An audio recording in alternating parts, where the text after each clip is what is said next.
I'm back, guys. This is part 2 to see how well Super Clean removes grunge versus bleach. So that's my bleach line. I sprayed it with the Super Clean, waited 15 minutes, scrubbed it. It hardly lifted anything off of it.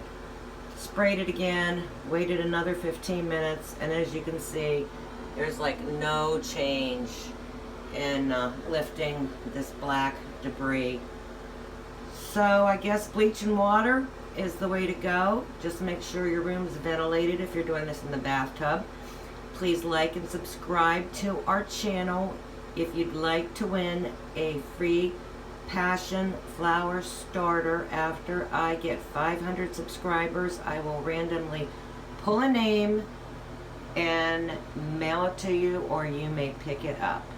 Have a wonderful day.